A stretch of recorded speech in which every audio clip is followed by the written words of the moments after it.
Hey, so I want to ask you, do you ever get afraid?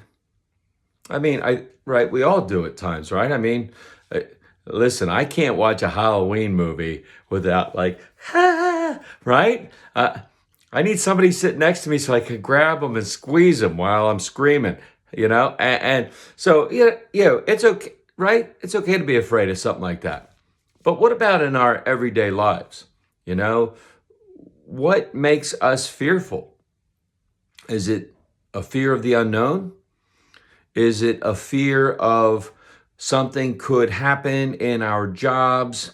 Something could happen to our marriage, our kids.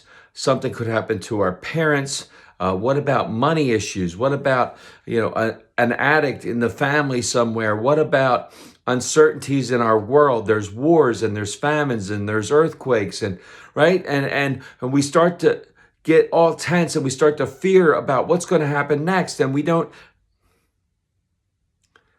and I just right. Jesus is in a boat with the disciples and they're rowing across the disciples are rowing the boat across the water and all of a sudden a storm comes up. Now again, four or five of these guys are seasoned fishermen. They've been out on the Sea of Galilee many times. They've been in storms. They've seen it. They know what it's like. But this one, well, it's different. It's a tempest. It's really, really, well, they were all afraid. And Jesus is in the boat with them.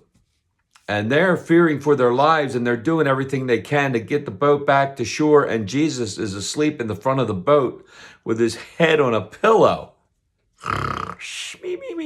Right?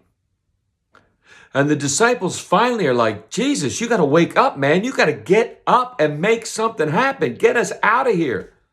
And Jesus sits up and he looks around and he goes, okay, man, I got it.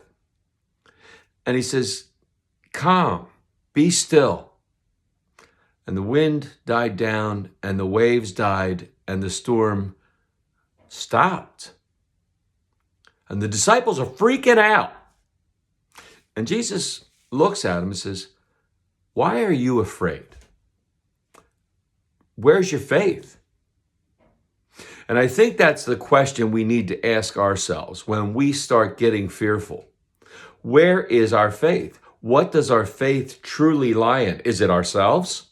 Is it our husband, our wife, our job, our government, our whatever, fill the blank in that we feel like we have confidence in? And I need to say this.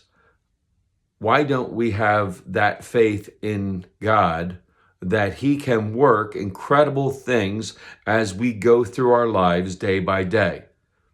Jesus says, don't be afraid. Where's your faith? You see, we should sink all that we are into God and believe that he is working even in the midst of troubling times, even in the midst of times when things look bad. God is still working. He hasn't abandoned us. He doesn't leave us like we're orphans. He is our Father, and he is always with us, no matter what the situation. May God continue to pour out his grace, mercy, and blessings on each and every one of us until we get to meet again. Amen. Amen.